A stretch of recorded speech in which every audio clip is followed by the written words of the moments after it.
Story zone, তোমার অনুভূতিদের খুঁজে নাও এখানেই। एक चुटकी में की कमत। तुम क्या জানো তাথই আলফেজ? তোর ভাই বললো তার থেকে দূরে থাকতে। তুই শার্লিকে বলেছিস তোর সামনে না আসতে। দুলা ভাই মিলে উল্টাপাল্টা ডায়লগ কেন দিস? আমি দেবদাস নই, আমি ড্রিম গার্লস। ওকে। শব্দ করে হেসে দিল শার্লি। তাথই শীতল দৃষ্টিতে ওর দিকে তাকালো, যার মানে আমার জীবনের এমন চূড়ান্ত অশান্তির মাঝে তুই রুমন নামক অশান্তিকেও দাওয়াত করে এনেছিস। শার্লি হক চকিয়ে যায়। এমনিতে রুমনের মার খাওয়াটা নতুন কিছু না, ও আর তাথই দুজনে মিলে নিয়মিত মার লাগায় ওকে, কিন্তু আজ তাথই ওর ওপর খেপেছে। ছেলেদের মতো বেশভূষার জন্য চেনা পরিচিতারা ওকে বেশ সাহসী বলেই জানে, কিন্তু ও জানে তাথই ওর সব সাহসের খণ্ডন করতে পারে। ভীতিগ্রস্ত চোখে তাথইয়ের দিকে তাকিয়ে রইল শার্লি। একটুখানি নড়ে চড়ে বারান্দার পিলারের সাথে লেপ্টে দাঁড়ালো। একটা শুকনো ঢোক গেলে বলল, আমি কিন্তু বাসায় পুশ-আপ করি তাথই, বাইসেপস আছে আমার। পরশু মিড এখন লাইব্রেরিতে গিয়ে পড়তে না বসলে তোর বাইসেপস গুঁড়ো গুঁড়ো করে দেবো আমি। দাঁতে দাঁত চেপে বলল তাথই। শার্লি আরেকবার ঢোক গিল। ঠিকমতো দাঁড়িয়ে তাথইয়ের হাতে থাকা বইগুলোর দিকে উঁকি দিল। ও বলল, কোন কোর্সের মিড? জু জিওগ্রাফি। পুরুষালী আওয়াজ শুনে পেছনে তাকালো তাথই। শার্লি রুমনও ওর পেছনে উঁকি দিল। তুল্যকে দেখে এমনিতেও রাগ হয় তাথইয়ের, কিন্তু ওর শক্ত চোখে তাকিয়ে রইল তুল্যের হাতের সিগারেটের দিকে। তুল্য সিগারেট মুখে তুলে টান দিল একটা, ধোঁয়া ছেড়ে বোনের দিকে তাকালো। বিজ্ঞের মতো করে বলল, এইসব ব্যাক বেঞ্চার ছেলে মেয়েদের সাথে মিশলে সিজি কম আসবেই, এটাই স্বাভাবিক ব্যাপার না sis. I can feel your pain. ছেলে বলার সময় শার্লি আর মেয়ে বলার সময় রুমনের দিকে ইশারা করেছে তুল্য। কপালের সামনে একটাও চুল না থাকা সত্ত্বেও রুমন আঙুলে কানের চুল গুজে দেওয়ার মতো ভাব নিল একটা। লজ্জা পেয়ে দৃষ্টিও নামিয়ে দিল, কিন্তু শার্লির মন চাইল তুল্যর মুখ বরাবর ঘুষি ছুটতে, কিন্তু ও খুব ভালো মতোই জানে এমনটা করলে তুল্য গতদিন যেভাবে রুমনকে করিডোর থেকে ফেলে দিচ্ছিল তেমনভাবে আজ ওকে চ্যাংদোলা করে ট্রেনে ফেলে দেবে। দুবার ভাববে না। তাই ও তাথইয়ের প্রতিক্রিয়ার জন্য অপেক্ষায় রইল চুপচাপ। তাথই এক পা এগোলো, তুল্যের চোখে চেয়ে স্পষ্ট গলায় বলল, তোর মনে হচ্ছে না তুই মাত্র 0.03 বাড়তি সিজি নিয়ে ওভার কনফিডেন্স দেখাচ্ছিস? আমার রেজাল্ট তোর চেয়ে ভালো, আর আলফেজ ইন্ডাস্ট্রিজ টোটাল 100%-এর ওনার তাথই আলফেজ। এই দুইটা দেখার আগে মরিস না তুই। All the best. তুল্য নিজের হাতে জ্বলতে থাকা সিগারেটের দিকে তাকালো। তাথই ওকে পাশ কাটিয়ে চলে গেল। শার্লিও আর চোখে চেয়ে ওকে দেখে নিয়ে চলল তাথইয়ের পেছন পেছন। রুমন বসা থেকে উঠে দাঁড়ালো এবারে। ব্যাগটা কাঁধে নিয়ে তুল্যের বরাবর দাঁড়ালো।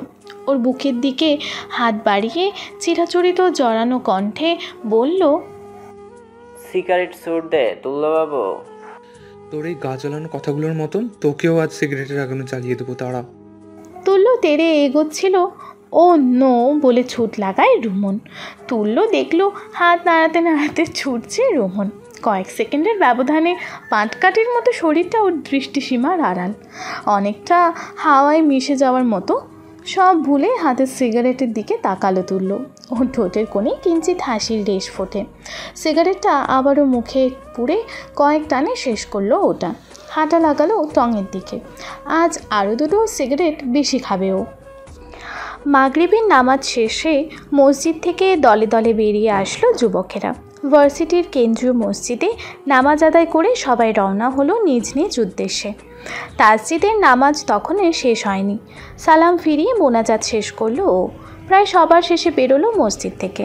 অজুর পর খয়েরি পাঞ্জাবির বড় হাতা ছেড়ে দিয়েছিল, সেটা আবারও গোটাতে গোটাতে দ্রুত পদে মেন গেটের দিকে এগোলো ও।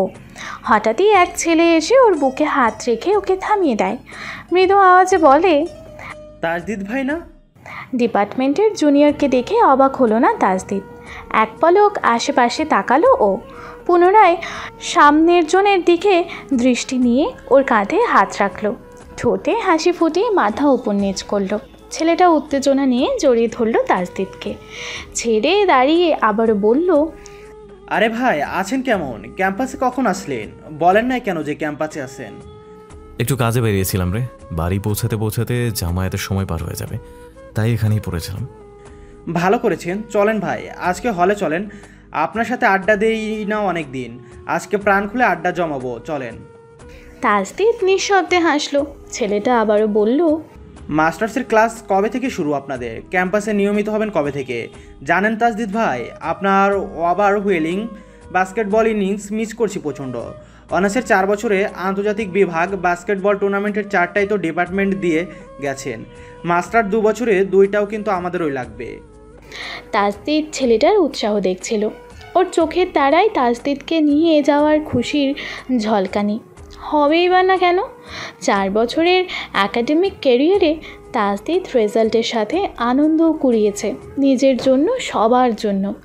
বাসা থেকে ভার্সিটিতে যাতায়াত করলেও হলের ছেলেদের সাথে পুরো ক্যাম্পাস চড়িয়েছে ও। এই সুবিশাল 27 একরের এক একটা কোণা ওর চেনা। তাজদিদ ঠোঁটের হাসিটা আরও একটু বাড়িয়ে বলল, মাস্টার্স অন্য ভার্সিটি থেকে করছি, এখানকার কোনো টুর্নামেন্টে আর থাকা হবে না রে। ছেলেটা চোখে মুখের সবটুকু উচ্ছ্বাস খোয়া গেল। তাজদিদ কাঁধ উঁচিয়ে উপায় নেই বোঝালো। ছেলেটা কিছুটা অভিমান নিয়েই বলল, কি আমাদের এমন করে পর বানিয়ে দিলেন ভাই, কাজটা কি ঠিক হলো? তাজদিদ ছেলেটার কাঁধে আবারও হাত রাখলো, বলল, জেনে বুঝে অবুঝ কেন হচ্ছিস বলতো? ক্যাম্পাস আলাদা হলেই মানুষ পর হয়ে যায়। তবুও অন্য ভার্সিটিতে যাচ্ছেন কেন ভাই? এখানে ফ্যাসিলিটিস কি কোনো অংশে কম ছিল? 45 ব্যাচের সবগুলোকে কাল থাকতে বলিস হলে, আমি যাব। প্রসঙ্গ পাল্টে দিল তাজদিদ। ছেলেটা আর কথা বাড়ালো না, সৌজন্যে মাথা ওপর নিচ করলো।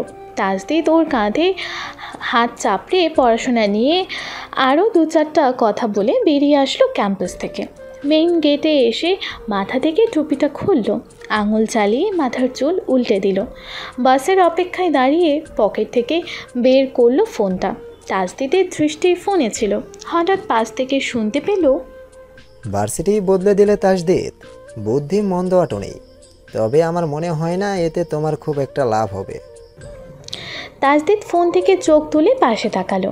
মধ্যবয়স্ক লোকটি ওর ডিপার্টমেন্টের স্যার। সৌজন্য হেসে ফোনটা পকেটে পুরল তাজদিদ। ও কিছু বলার আগেই ভদ্রলোক আবারও বললেন, আরেকবার ভেবে দেখতে পারতে। তাজদিদ কপালের দিকটা একটু চুলকে হাসি আড়াল করলো। পরপরই দৃষ্টি তুলে বলল, ইটস ওকে স্যার, আমার মতো এক তাজদিদ আপনাদের আন্ডারে মাস্টার্স না করলে আপনাদেরও কোনো ক্ষতি হবে না। এরকম আরও অনেক তাজদিদ আসবে ক্যাম্পাসে। ওর জবাবে আরও গম্ভীর হয়ে গেলেন ভদ্রলোক। তাজদিদ এক পায়ে গেল। উচ্চতায় কাঁধ বরাবর মানুষটার চোখে চোখ রেখে শীতল স্বরে বলল, কিন্তু আপনারা আর কোনো তাজদিদের মেধা চুরি করার সুযোগ পাবেন না। আসি, ভালো থাকবেন, আসসালামু আলাইকুম। তাকে পাশ কাটিয়ে চলে গেল তাজদিদ। পেছন থেকে ওর চলে যাওয়া দেখলো ভদ্রলোক। যেন এক দৈববাণী শুনতে পেল সে। পশ্চিমের প্রান্তে সূর্য ডুবেছে, বিদায় নিয়েছে জ্বলন্ত নক্ষত্র, আরও বেশি তীব্রতা নিয়ে ফিরবে বলে। ভোর 4:30। নির্ঘুম রাতের শেষ প্রহরেও চোখের কোনা বেয়ে জল গড়ালো তাথয়ের। এলোমেলোভাবে হাত পা ছেড়ে দিয়ে শুয়ে আছেও বিছানায়, পরনে গেঞ্জি পাজামা, দৃষ্টি মাথার ওপরে ছাদের দিকে। ঘরের সমস্ত আসবাব পুনরায় ঠিক করে দিয়েছেন তৈয়ব আলফেজ। সময়ের সাথে ঠিক হয়ে গেছে বাকি সব কিছুই, শুধু ঠিক হয়নি তাথয়ের মন। যে মন ভেবেছিল অনেক বেশি ভালোবাসতে জানা অন্তু কখনো ওকে ছেড়ে যাবে না, সে মনকে ঠকিয়ে অন্য কাউকে বিয়ে করে নিয়েছে অন্তু। এই ঠকিয়ে শব্দটা ভাবতে গেলেও চারপাশ জ্বলে উঠছে ওর, তীরের মতো বিঁধছে মস্তিষ্কে। মাথার রগ দপাদপ করছে, যেন এই শব্দ অন্তুকে নয় বরং ওকেই তাক করছে। তাথই উঠে বসলো, নাক টেনে দুহাতে মাথার চুল উল্টে ধরলো, হাতের পিঠে চোখ মুছে নেমে আসলো বিছানা থেকে। তারপর রুম থেকে বেরিয়ে বাড়ির সম্মুখ দিকের ব্যালকনিতে এসে দাঁড়ালো। সূর্যোদয়ের সময় হয়নি এখনও। কিছু সময় পর তৈয়ব আলফেজ গাড়ি ঢোকালো অম্বনীরে। পুনরায় রাগ হলো তাথয়ের। দ্রুততার সাথে নিজের ঘরে চলে আসলো ও। বেডসাইড টেবিলের ওপর থেকে গাড়ির চাবি নিয়ে বেরিয়ে আসলো ঘর থেকে। সিঁড়িতে নামার সময় তৈয়ব আলফেজের মুখোমুখি হলো তাথই। ওকে আপাদমস্তক দেখে উনি বললেন, এ সময় কোথায় বেরোচ্ছ? এই সময় কোত্থেকে আসছো? এমন কিছু আমি তোমায় জিজ্ঞেস করিনি ড্যাড। জবাব দিতে দিতেই বাবাকে পাশ কাটিয়ে চলে আসলো তাথই। দাঁড়ালো না, বাবার দিকে তাকালোও না। তৈয়ব আলফেজ আজও প্রত্যুত্তর করলেন না। মেয়েকে বাসার বাইরে বেরোতে দেখে বুক পকেটে হাত ঢুকিয়ে সিগারেটের প্যাকেট আর লাইটার বের করলেন উনি। সিগারেট ধরিয়ে মুখে নিয়ে পা বাড়ালেন নিজের ঘরের দিকে। করিডোরে তুল্যর ঘর পাশ কাটিয়ে যাওয়ার সময় দরজা থেকে একবার উকি দিলেন সে ঘরেও। বিছানায় উপর হয়ে ঘুমাচ্ছে তুল্য, খালি গায়ে, মাথার পাশেই বই খাতা ছড়ানো ছিটানো। তৈয়ব সাহেব চোখ ঘুরিয়ে তাকালেন তুল্যর পড়ার টেবিলে। সেখানে কিছু একটা দেখে মাথা নেড়ে চলে আসলেন তিনি। তুল্যর টেবিলের সামনে একটা কাগজ ঝোলানো, তাতে লেখা চ্যাপ্টার 9 ক্লাব 9, যার মানে নবম অধ্যায় পড়া শেষে ক্লাব 9 নামক বারে পার্টি করতে যাবে ও। তাতই গাড়ি নিয়ে বেরিয়েছে। শেষ রাতের ফাঁকা রাস্তায় অতি দ্রুত ড্রাইভ করছে ও। কানে রিক্সা, প্রাইভেট কার, ট্রাকের আওয়াজ আসছে। অসহনীয় লাগছে ওর এই আওয়াজগুলো। সামনে জনশূন্য রাস্তা দেখে আরও গতি বাড়িয়ে দিল। উদ্দেশ্য কোলাহলের বাইরে যাওয়া। একটা সময় পর তাতই হুট করেই ব্রেক কষে। চারপাশে কিছুটা পরিষ্কার হতে শুরু করলেও তখনও আশপাশ লক্ষ্য করেনি ও। গাড়ির স্টিয়ারিংয়ের দিকে তাকিয়ে থাকা অবস্থাতেই ওর মনে হলো ওর কানে এখন গাড়ির হর্ন না পাখির কলকলালি বাজছে। কিচিরমিচির আওয়াজে ওর অশান্ত মনটা আস্তে আস্তে স্বস্তিতে ভরে উঠছে। আস্তে ধীরে চোখ তুলে সামনে তাকালো তাতই। নিজের অবস্থান বোঝার চেষ্টা করলো। রাস্তায় বাঁ দিকটায় ওর গাড়ি। ঘন ঘন বহুতল ভবন নেই ধারে। ডান পাশের দেয়ালে ওপারে সবুজ মাঠ। তাতই বাঁ দিকে তাকালো। এদিকটায়ও দেয়াল তোলা। ওপারে কি আছে দেখা যায় না, তবে বড় বড় গাছ আছে বোঝা যায়। দূরে একটা দুটো মানুষ যাচ্ছে, লোকজনের আনাগোনা সীমিত। গাড়ি থেকে নেমে আসলো তাতই। ভোরের বিশুদ্ধ বাতাস গা ছুঁয়ে হৃদয় শীতল দিল ওর। সবুজ চারপাশ ওর চোখের সমস্ত যন্ত্রণাকে ভুলিয়ে দিল নিমিষেই। পাখিদের আওয়াজ যেন কর্ণকুহরে স্বাগতবাণীর মতো কুঞ্জন তুলল। আশপাশ দেখতে দেখতে খালি পায়ে ফুটপাত দিয়ে হাঁটতে লাগলো তাতই। অম্বুনিরের চারপাশে বা গুলশানের রাস্তাগুলোতে দালান আর বিলাসবহুল গাড়ি ব্যতীত কিছুই নজরে পড়েনি ওর। বহুদিন নিজের সাথে লড়াইয়ের পর আজকে এই জায়গাটা যেন ওকে বুক ভরে শ্বাস নিতে বলছে। তাতই ফুটপাতের ইটে খালি পা ঘষে, শান্তি পায় না সেখানে, তবুও পা বাড়ায় সামনে। রাস্তাটা পূর্বমুখী। সূর্যোদয় হলে রোদ বরাবর মুখে লাগবে তাতইয়ের। সেই সময়টা দেখার জন্য আগ্রহী হয় তাতই। দালানের ফাঁক ফোকরে উকি দেয়া সূর্য আজ সবার আগে ওর চোখে মুখে লাগবে ভেবে এগোতে থাকে। কিন্তু কয়েক পা এগোতেই শব্দে চোখ খিচে বন্ধ করে নিল। আস্তে ধীরে চোখ খুলে ডান পা উচালো। উকি দিয়ে পায়ের দিকে তাকিয়ে দেখে খালি পায়ে কাটা ফুটেছে। ব্যথার পরিবর্তে তাতইয়ের তাচ্ছিল্য আসে নিজের ওপর। কতদিন পর একদিন খালি পায়ে হাঁটতে বেরিয়েছে। কাটা ফুটে ওকে বুঝিয়ে দিয়ে গেল তোর স্বস্তির কোনো সুযোগ নেই। তাতই ওপরে তাকালো। 3 তলা ভবনের গা ছুঁয়ে বাগান বিলাস। ফুল ফুটে গোলাপি রঙে ছেয়ে আছে বাড়িটা। বাইরের গ্রিলে গোলাপ গাছও আছে। কাটাটা সেটারই। কানে আসলো ওপরতলা থেকে এক বৃদ্ধ স্বর গলা খেকিয়ে বলছে, বেলা বাড়লে মানুষজন আইব, ফুলদানিগুলো এখনই পরিষ্কার কইরা ফালাম অফিস। কাগজির কাজটাও পাইকা গেছে, একটু গ্রিলেও পাশ থেকে ছাড়াইয়া দে। তাতই নিচু হয়ে হাত বাড়ালো পায়ের কাটা বের করার উদ্দেশ্যে। কিন্তু তার আগেই কেউ একজন ওকে জাপটে জড়িয়ে ধরে। কোমর জড়িয়ে ধরে শূন্যে তুলে ঘুরে ওঠে সে মানুষটি। ঠিক তখনই একটা গাছসহ মাঠের ফুলদানি ওপর থেকে ওর পূর্বের অবস্থানে পড়ে। সশব্দে ভেঙে যায়। ঘটনার আকস্মিকতায় বাঁ হাতে গলা আর ডান হাতে অজ্ঞাতজনের কাঁধের শার্ট খামচে ধরে তাতই। এক পা উঁচিয়ে রাখায় শরীরের সমস্ত ভর ছেড়ে দিতে বাধ্য হয় সে মানুষটার উপর। চোখ তুলে তাকায় ওকে জড়িয়ে ধরে রাখা মানুষটার দিকে। কিন্তু ভোরের প্রথম আলোতে তার চেহারা দেখেই মাথায় রক্ত জড়ে যায় ওর। ওকে জড়িয়ে নেওয়া মানুষটা অন্য কেউ নয়, সে রাতে ফ্লাইওভারে ওকে নানান কথায় প্রলোভিত করা যন্ত্রণা তাসাদিদ ওয়াসির। তাসদিদ স্তব্ধ। ও কল্পনাও করেনি ওর বাহুডোরে থাকা রমণী কোনোভাবে তাতই হতে পারে। সিনিয়র জুনিয়র ব্যাচমেটদের জন্য আগের তারটা জাবির হলেই কাটাতে হয়েছে। সেখানে থেকেই বাড়ি ফিরছিল ও। এখান থেকে অটোতে যেতে হয় ওদের বাড়ি, কিন্তু এত সকালে অটো পাওয়া যায় না তেমন। তাই ভোরের সুন্দর পরিবেশটা উপভোগ করতে পেয়ে হেঁটেই রওনা হয়েছিল ও।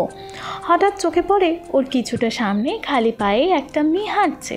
পরনে কমলা রঙের গেঞ্জি, ঢোলা পায়জামা, সোজা চুলগুলো ছাড়া, পরিধান বাচ্চাদের মতো বলে পেছন থেকে দেখে তাসদিদ বুঝে উঠতে পারল না মেয়েটার বয়স কেমন হবে।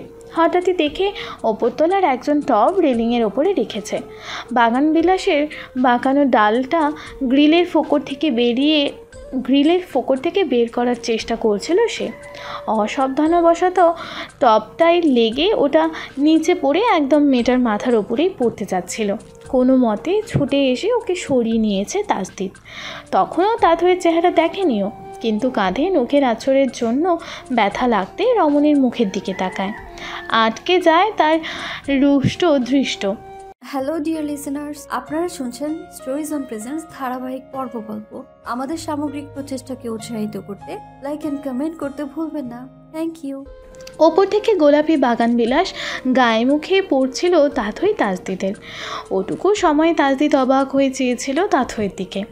অনাকাঙ্ক্ষিতভাবে অতি কাছে চলে আসা মেয়েটার বসে যাওয়া চোখে দৃঢ়তা, খোলা চুলে গাঢ় গোলাপি বাগান বিলাস আর রাগে এক হাতে শক্ত মুঠো করা ওর কলার। ঘুরে ওঠে খানিকটা সরে এসেই তাথইকে নামিয়ে ওর কোমর ছেড়ে দিল তাসদিদ। তাথই দাঁতে দাঁত চেপে ছলছল চোখে চেয়ে রইল ওর দিকে, যার মানে এই ভোরে এই শহরে তাসদিদের সাথে দ্বিতীয়বার সাক্ষাৎ চায়নিও। তাসদিদ নিজেও বিমূঢ়, সারেন্ডার করার মতো করে 2 হাত ওপরে তুলে নিল, বলল, ভুল করে বাঁচিয়ে ফেলেছি। তাথইয়ের চোখ থেকে 1 ফোঁটা জল গড়ায়। রাগে পা তুলে পায়ের কাঁটা বের করে ও। তাসদিদ ওর পায়ের দিকে তাকালো, রক্ত বেরোচ্ছে সেখান থেকে। ভেবে নিল সে ব্যথাতেই কাঁদছে। তাথই হাত নামিয়ে নিয়ে ভ্রু কিছুটা কুঁচকে বলল, সামান্য কাটা ফোটার ব্যথায় কাঁদছেন? সুইসাইড করবেন কি করে? পুরোটা কানে গেল না তাথইয়ের। আবারও তাসদিদের দিকে তাকালো ও। সূর্যোদয় হয়েছে, সকালের প্রথম রোদটাই মুখে পড়ছে তাসদিদের। 2 পা এগিয়ে শক্ত কণ্ঠে বলল, আপনাকে বলেছিলাম আমার সামনে না আসতে। দেখুন ম্যাডাম, আমি জানতাম না এটা আপনি যে পরিমাণে সুইসাইডে আগ্রহী তাতে এতদিনে আপনার পোস্ট সুইসাইড খানাপিনার আয়োজন হয়ে যাবার কথা। তাছাড়া ঢাকার মধ্যে এত সুন্দর সুন্দর ফ্লাইওভার থাকতে আপনি যে 80 বয়সের বুড়োর বারান্দার টবে মাথা ফাটিয়ে মরতে আসবেন, এটাই বা আমি কি করে জানবো বলুন? আপনি পৃথিবীর 800 কোটি মানুষের মধ্যে নিজেকে আর আপনাকে বাদ রেখে বাকি 799,99,998 জনের মধ্যে একজনকে ভেবে আপনাকে বাঁচিয়ে ফেলেছি। এখন যদি আপনি এই হিউজ নাম্বারটাকে টক্কর দিয়ে আমার কোলে উঠে পড়েন, সে দায়টা কার বলুন? তাসদিদের স্বাভাবিক জবাব। তাথই কিছু বলতে যাবে, ওপর থেকে আওয়াজ এলো, শব্দ কিসের আইলো? কারো মাথায় পড়লো নি টপ? অফিস কারো মাথায় ফেললি নাকি? চোখ তুলে উপরে তাকালো তাথই। তৎক্ষণাৎ এক মাঝবয়সী লোকের মাথা সরে যেতে দেখে উকি দিয়ে সে ওকে আর তাসদিদকেই দেখছিল। তাথই চেঁচিয়ে বলল, এভাবে কেউ টপ রাখে? কেস করবো আমি আপনার নামে। পুলিশ এসে কোমরে দড়ি দিয়ে টানতে টানতে পুলিশ স্টেশন নিয়ে যাবে আপনাকে। তখন জানবেন কারো মাথায় টপ পড়েছে কিনা। তাসদিদ ঠোঁট টিপে হাসলো। ফুঁসে ওঠা মেজাজ নিয়ে তাথই ওর দিকে ফিরতেই তৎক্ষণাৎ হাত জোড় করে বলল, আমার ভুল হয়েছে, ক্ষমা করে দেন। আর কখনো এমন ভুল করে আপনাকে বাঁচাবো না। ইনফ্যাক্ট তার প্রয়োজনই পড়বে না। সামনে একটা পথচারীদের ওভারব্রিজ আছে, বানজি জাম্পিং ট্রাই করে আসবেন। চলুন, আসুন আপনাকে এগিয়ে। কথা শেষ করার আগেই তাথই 2 হাতে ধাক্কা লাগালো তাসদিদের বুকে। অপ্রস্তুত হওয়ায় ফুটপাত থেকে নিচে নেমে যায় তাসদিদ। তাথই হনহনিয়ে গিয়ে গাড়িতে চড়ে বসে। তাসদিদ ওর গাড়ির বরাবর দাঁড়ানো, উঁচু আওয়াজে বলল, জান বাঁচানোর বিনিময়ে জান লোগে ক্যা? তাথই হাতের পিঠে মেজা গাল ডলা মারল। দম নিয়ে গাড়ি স্টার্ট দিল ও। তাসদিদ হকচকিয়ে যায়। দ্রুতগতির গাড়িটা কয়েক সেকেন্ডে একদম কাছে চলে আসে। কোনো মতে হুড়মুড়িয়ে সরে গিয়ে নিজেকে বাঁচিয়ে নেয়ও। তাথই কিছুটা দূরে গাড়ি থামায়। লুকিং মিররে দেখে তাসদিদ বড় দম নিচ্ছে। শার্টের কলারদের দিকে খোলা বাটন দুটো দিয়ে বুকে ফু নিল। তাথই গাড়ি না নিয়ে ঘুরিয়ে উল্টো দিকে গাড়ি চালাতে লাগলো। তাসদিদের কাছাকাছি এসে গাড়িটা থামলো। তাসদিদ শার্ট ঠিকঠাক করছিল। সামনে তাকাতেই তাথই শান্তভাবে বলল, I am not going to spare you. মুচকি হাসি দিল তাজদিদ। তাথইয়ের গাড়িতে হাত ঠেকিয়ে বলল, আমারও মনে হয় না এই থই থই রাগ থেকে এত সহজে রেহাই পাবো। তাথই জানালার কাঁচ তুলে দিল। হাত সরিয়ে পিছিয়ে দাঁড়ালো তাজদিদ। গাড়ি ইউটার্ন নিয়ে ঢাকা অভিমুখে রওনা হলো ও। তাজদিদ কিছুক্ষণ প্যান্টের পকেটে দুহাত গুজে দ্রুতগতির গাড়িটা দেখল, পরে হেসে মাথা নাড়াতে নাড়াতে পা বাড়ালো বাড়ির দিকে। অক্টোবরের ঘ্রাণ ছুটেছে প্রাচ্যের অক্সফোর্ডে। শীতের আগমনী শহরের আনাচে কানাচে না পৌঁছালেও নত তাপমাত্রা মাসের শুরুকে মন কাড়া করে তুলেছে। স্থির শান্ত পরিবেশে পূবালি হাওয়া, বড় বড় অক্ষরের মুক্তি ও গণতন্ত্র তরুণ ঢাকা বিশ্ববিদ্যালয় লেখাটা যেন স্বপ্নের দুনিয়ায় প্রবেশপথ, যেখানে পথচারী হাজারো স্বপ্নবাজেরা। কার্জেনের সামনে দাঁড়িয়ে আছে শার্লি আর রুমন। মূলত তাথই আসবে বলে অপেক্ষা করছিল ওরা। শার্লি সাইকেলে বসে, রুমন পাশের নারকেল গাছটায় হেলান দিয়ে দাঁড়ানো। অনেকটা সময় পেরোলেও তাথইয়ের খোঁজ নেই। অপেক্ষা করতে করতে ক্লান্ত হয়ে এক পর্যায়ে শার্লি সাইকেল থেকে নেমে দাঁড়ালো। সাইকেল ঘোরাতে ঘোরাতে রুমনকে বলল, তুই দাঁড়া, আমি আরেকটু এগিয়ে। সাইকেল ঘোরানোর আগেই কারোর সাথে ধাক্কা লেগে যায় শার্লির।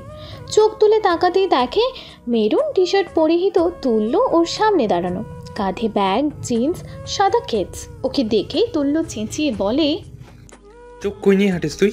সব সময় আমার গায়ে কেন পড়তে হবে তোকে? একই প্রশ্ন আমিও তোকে করতে পারি তুল্য, সবসময় আমার গায়ে কেন পড়িস তুই? জবাব দিয়ে তীক্ষ্ণ চোখে চেয়ে রইল শার্লি।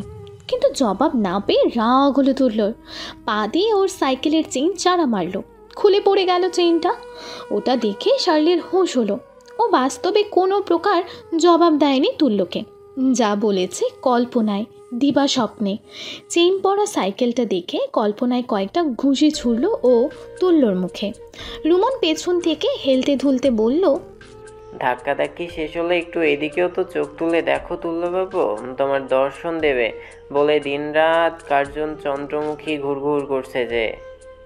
তোকে দেখার পর থেকে চোখ খুলে শাহিদুল্লাহ হলের পুকুরে ছুঁড়ে মারতে ইচ্ছে করছে। এই চেহারা নিয়ে আমার আশেপাশে ঘোরাঘুরি বন্ধ কর, খবিস মুখে কোথাকারের। এক মুহূর্ত না দাঁড়িয়ে ওদের পাশ কাটিয়ে চলে গেল তুল্য। রুমন মাথা আর এক হাত মাথার গাছে ঠেকিয়ে দীর্ঘশ্বাস ফেলে সুর তুলল, মিলন হবে কত দিনে।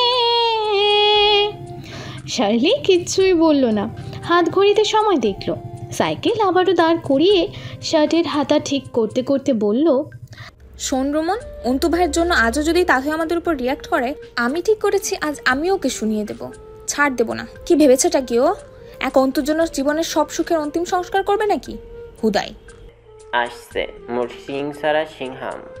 শার্লি যতটুকু আত্মবিশ্বাসে বলেছিল পুরোটাকে পরোটা বানিয়ে চিবিয়ে নিল রুমন। শার্লি ওর দিকে ফিরে মুখে হাতিয়ার ছুড়ল, জোর গলায় বলল, মার খাবি না চুপ থাকবি? তুই চুপ থাক, যতই বলিস তুই ছেলেদের মতো অনৈমিক সাহসী ব্লা তাতুর সামনে গিয়ে ঠিকই ভিজে বিড়াল হয়ে যাস।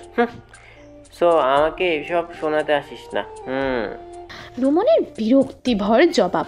বিরক্তিই বটেও, কেননা তুল্য চলে যাবার সেকেন্ড বিশেকের মধ্যে অন্য নজরানায় আটকেছে ওর চোখ।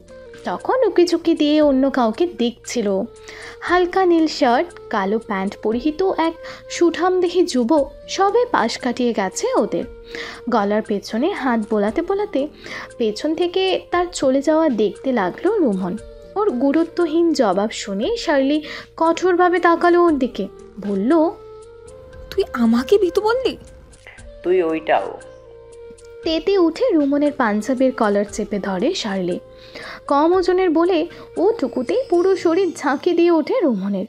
শার্লি ওর কলার ঝাঁকিয়ে ঝাঁঝালো গলায় বলল, তোকে চুপ থাকতে বললে চুপ থাকবি, বেশি বকবক করবি তো মুক্তি পেকে ছুঁড়ে একদম দুনিয়ার বাহিরে পাঠিয়ে দেবো। আর তুইও জানিস ছোটাছুটিতে আমি কেমন। শোরুম আল হাসানের বোলিংও আমার ধারে কাছে নাই। রুমন ঢোক গিলল, টের পেল সত্যি বলাটা উচিত হয়নি ওর। নমনীয় হয়ে শার্লির হাত থেকে কলারটা ছাড়িয়ে নেওয়ার চেষ্টা করলো। সামাল দিতে জোরালো হেসে বলল, তুই যদি সাহসী হবি তাহলে ওই ফার্স্ট ইয়ারের ছেলেটাকে কেন তোকে ভয় পেল না? কেন তোকে সালাম না দিয়ে অমন ডোন্ট কেয়ার ভাবে চলে গেল? যা পারিস সব আমার সাথেই না, ওইটাকেও ধর। শার্লি রুমনকে ছেড়ে দিল, তারপর ওর বলা ছেলেটার দিকে তাকালো। সত্যি সে আঙুলের ওপর বই ঘুরিয়ে মনের সুখে শীষ বাজাতে বাজাতে যাচ্ছে। শার্লি ষষ্ঠ ইন্দ্রিয় বলল, শীষ বাজিয়ে ক্যাম্পাসে ঢোকার মতো এত সুখ কেবল ফার্স্ট ইয়ারদের ছেলেদেরই হয়। যেহেতু রুমন ও সাহসের পরিচয় চাচ্ছে, সেটার জন্য ছেলেটাকে ডাক লাগাবে বলে সিদ্ধান্ত নিল শার্লি। ফার্স্ট ইয়ার হয়েও ওদেরকে সালাম না দিয়ে পাশ কাটালো, সে দোষে ছেলেটাকে পাকড়াও করাই যায়। গলা উঁচিয়ে বলল, ওয়ে ফ্রেশার। রুমন বাঁ হাত বুকে গুজে ডান হাতে থুতনি চেপে ধরল নিজের, বিড়বিড়িয়ে বলল, পালাট। শৈলের উচ্চস্বরের পিছু ডাক শুনে তাসদীপ থামল। ঢাবিতে আজ ওর প্রথম দিন, ক্লাস শুরু আজ থেকেই। ভার্সিটির বাস থেকে শুরু করে কার্জন পুরোটার জন্য এখনও মন প্রাণ পুলকিত হয়ে আছে ওর। একদম অনার্স ফার্স্ট ইয়ারের ফিল নিয়ে ক্যাম্পাসে ঢুকছে ও। দেরিতেই সয়, ও এখন দেশের সর্বোচ্চ বিদ্যাপীঠের শিক্ষার্থী। পরক্ষণেই তাসদীদের মনে পড়ল ও ফ্রেশার না, ও আগের সেশনের মাস্টার্স করতে এসেছে, সুতরাং ওকে কেউ ফ্রেশার বলবে না। তাই হাতে সরু বইটা ডান হাতের শাহাদাত আঙুলে নিয়ে ঘোরাতে ঘোরাতে ঠোঁটে শীষ তুলে আবারও হাঁটা লাগালো তাসদীপ। ওর এমন গা ছাড়া ভাব দেখে কপাল কোচকালো শার্লি, আরও জোরে চেঁচিয়ে বলল, ওই নীল শার্ট, ডাক কানে যায় না? তাসদীপ থামলো। নীল শার্ট মানে ওকেই ফ্রেশার বলা হচ্ছে। হেসে পেছন ফিরল, তারপর সভ্য ছেলেটার মতো পা বাড়ালো শার্লি রুমনের দিকে। ওকে দেখে রুমন খপ করে শার্লির হাত ধরে ফেলল, জড়ানো কণ্ঠে বলল, গোলা তো নয়, যেন আগুনেরই গোলা। একে কাছে ডাকিস না শার্লি, এই আগুন আমার থেকে দূরে রাখ। ঝলসে যাব, পুড়ে যাব, ছাই হয়ে যাব। শার্লি হাত ছাড়িয়ে নিয়ে ওর মাথায় ঠাস করে একটা চল লাগালো। মাথায় হাত বোলাতে বোলাতে রুমন কিছুটা দমে রইল। শার্লি মারটা বেশ জোরে লাগিয়েছে। তাসদীপ এগিয়ে এসে খানিকটা নিচু হয়ে অতি সুন্দরভাবে বলল, জি আপু। শার্লির কপাল শিথিল হলো, মানে তাসদীদের ভদ্রতা ওকে একটুকু সান্ত্বনা দিয়েছে যে ওর কঠোরতায় যে কেউ ভয় পায়। রুমন এক দৃষ্টিতে তাকিয়ে আছে তাসদীদের দিকে। শার্লি তাসদীদের হাত থেকে বইটা নিল গলা ছেড়ে, ভাব নিয়ে বলল, কি কি নাম তোমার? তাসদীদ ওয়াসির। দেওয়ানা হলাম ওই কিউটির হাসির। মুগ্ধ স্বরে রুমনের কথাটা স্পষ্ট শুনল তাসদীপ। শার্লি তৎক্ষণাৎ ওর পায়ে পাড়া লাগালো। আউচ শব্দে পা চেপে ধরে রুমন, ব্যথা লুকাতে মুখ চেপে ধরে কাশি দেয় দুটো। তাসদীপ হাসি বর্ধিত করে, ওর দিকে হাত বাড়িয়ে বলল, কি মিষ্টি আওয়াজ আপনার কাশির। তাসদীপ কি বলল না বলল তাতে বিন্দু মাত্র ভ্রুক্ষেপ নেই রুমনের। মন্ত্রপুত মানবের মতো তাসদীদের হাতে হাত রাখেও। শৈলী দ্রুততার সাথে হাত ছাড়িয়ে দেয় ওদের। তাসদীদকে বলে, এই একদম অতিভক্তি দেখাবে না। কোন ডিপার্টমেন্টে তুমি? প্রাণ রসায়ন আপু, সবে অ্যাডমিট হয়েছে। তাসদীদের জবাব শুনে খুশি হয়ে গেল শৈলী, বলল, ও ডিপার্টমেন্টের জুনিয়র। শোনো, আমি তোমার ডিপার্টমেন্টেই 2 ব্যাচ সিনিয়র, বুঝলে? তাসদীদ ঠোঁট চেপে হাসি আটকালো, পরপরই অতি গম্ভীর মুখ বানিয়ে মাথা দোলালো, মানে ও সব বুঝেছে। তবে শার্লি ওর হাতের বইটা দেখে কিছুটা অবুঝের মতো তাকিয়ে রইল, বলল, এটা কোন সেমিস্টারের বই? ফার্স্ট সেমিস্টারে এসব ছিল? পড়াশোনা করেছিস কিছু যে মনে থাকবে? পেছন থেকে বিড়বিড়িয়ে বলল রুমন। তাসদীদ ঠোঁট চেপে ধরে হাসি আটকাতে গিয়ে চোখও বন্ধ করে নিল এবারে। শার্লি লক্ষ্য করলো হাসি আটকানোর তীব্র চেষ্টারত সে, রাগী আওয়াজে বলল, হে মহাশয়, তোমার সাহস তো কম না, একদিনে ক্যাম্পাসে এসে সিনিয়রকে নিয়ে হাসছো। তাসদীদ ভয় পাওয়ার মতো করে তৎক্ষণাৎ চুপ হয়ে যায়। শার্লি তীক্ষ্ণ নজরে ওর দিকে তাকিয়ে বলল, আপাতত যাও, 3 জন ফ্রেন্ড বানিয়ে তাদের সাথে এসে বইটা নিয়ে যেও, বুঝেছ?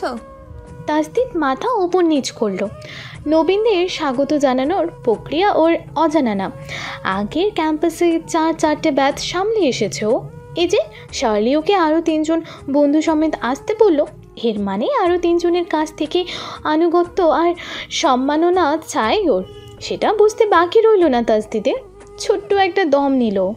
যে শার্লি ওকে 2 বছরের সিনিয়র বলে এমন ডাঁটসাট দেখাচ্ছে, 3 ঘন্টা পর যখন ওর সামনে ওরই 2 বছরের সিনিয়র হয়ে তাজদিদ দাঁড়াবে, তখন কি হবে? মাথা নেড়ে হ্যাঁ বুঝে তাজদিদ চলে গেল ওখান থেকে।